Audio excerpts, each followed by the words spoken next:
Guys खुलुमबाय जोंनि बर' हारिनि गासैबो रायजो राजाफोरखौ जोंनि बर' हारिनि बिएम सोदोब चेनेलखौ मोजां मोनगिरि नोंथांमोनखौ गोसो गोरबोजों नैबे इंराजिनि गोदान बोसोराव आं नोंथांमोनखौ अननाय आरो सिबिनाय मान बावहरनाय थाबाय। आं नोंथांमोनखौ डाइरेक्टलि फेस टू फेस नोंथांमोनजों भिडिअ बानायाखैमोन आरो नोंथांमोनखौ विश खालामाखैमोन, बिनि थाखाय गोसो गोरबोजों सरि। दायो बे ओंखाम ओंख्रि संबाय थानाय समावनो मोनसे कल फैदोंमोन, प्लिज आदा आंखौ मदद खालामथार, भिडिअ बानायथार अननानै प्लिज। बेबायदिथ' भिडिअ बानायनो गोबां फैयो, बाट बिथाङा गोबां रिक्वेस्ट खालामनायलाय आं बे भिडिअखौ बानायनाय जाबाय। गौतम बसुमतारी होनदों बिथांनि मुङा, आरो लोगोसे बिथांनि हिन्जाव आं नैबे स्क्रिनाव होनानै होदों, बे दुरलाय बसुमतारी होनना बुंदों।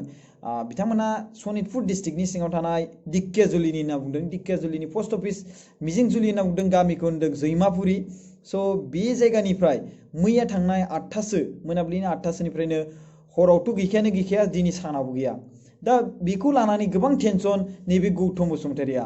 दा बेखौ नागिरगासिनो दङ, गावनि हिन्जावखौ अनो बिरादनो, बेबायदि बायदिसिना आरोना। 3 गथ' दं जाहैदों बिथांमोनहा।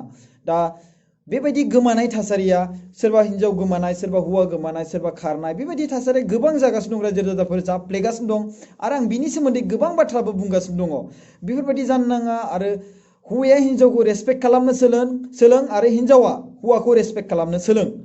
हौवाया जुदि हिन्जावखौ रेसपेक्ट खालामो अब्ला हिन्जावनि गोसोआबो गोजोनै फैयो, जुदि हिन्जावा हौवाखौ रेसपेक्ट खालामो अब्ला हौवानि गोसोआबो गोजोननाय फैयो। स' बे रेसपेक्ट खालामलायनाय आरो मावनाय दांनाय थ' रां फैसा थाखा फैसा माने धोन सम्पति गैयाब्लाबो जुदि रेसपेक्ट थालायनाय, अनलायलायनाय, गोसो गोथारजों मोनथिबायना सैथोयै अनलायनाय थायोब्ला अब्लाना बे खामानिया जाया आरोना, खारनाय बारनाय बेफोरबायदि सोरजोंबा थांनाया जाया आरोना। मानो होनोब्ला बिनि गोसोआव एसेबाबो आहात जागोन, दुखु जागोन, आंखौ बिराद अनो, रां गैयाब्लाबो आंखौ केयार खालामो, आं बेखौ बोरै गारना थांनो।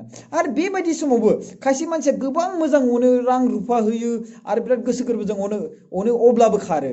होमबा बैफोरबायदि हिन्जावखौथ' मा बुंनो, अहंखार। स' नोंथांमोना बे स्क्रिनाव होनाय जुदि हिन्जावखौ जुदि नुदोंब्ला, गोमादों आरोना मैया समनिफ्रायनो, खारदों मादों रावबो मिन्थिया, जुदि नोंथांमोना नुदोंब्ला बे हिन्जावखौ प्लिज अननानै खोन्थाहरबानो जाबाय। स्क्रिनाव होदों आं नाम्बारखौ, लोगोसे जोंनि बिएम सोदोब चेनेलावबो कल खालामनानै खोन्थाहरनो हागोन। आंनि नाम्बारा जाबाय 7740039057। नोंथांमोनखौ बे मोनाबिलि समाव डिस्टार्ब खालामनायनि थाखाय निमाहा बिनाय थाबाय। दिनै 9 जानुवारि आरो 2021। थेंक इउ, खुलुमनाय थाबाय।